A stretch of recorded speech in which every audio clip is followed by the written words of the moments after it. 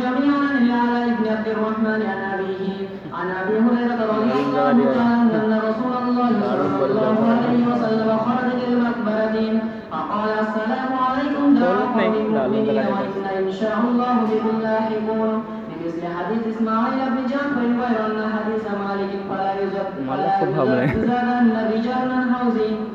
وبه قال حدثنا قتيبة بن سعيد قال حدثنا خلف يعني ابن خليفة عن أبي مالك الأشعري عن أبي حازم قال كنت خلف أبي هريرة رضي الله تعالى عنه وهو يتوضأ للصلاة فكان يمد يده حتى يبلغ إثه فقلت له يا أبا هريرة ما هذا الوضوء فقال يا بني فروخ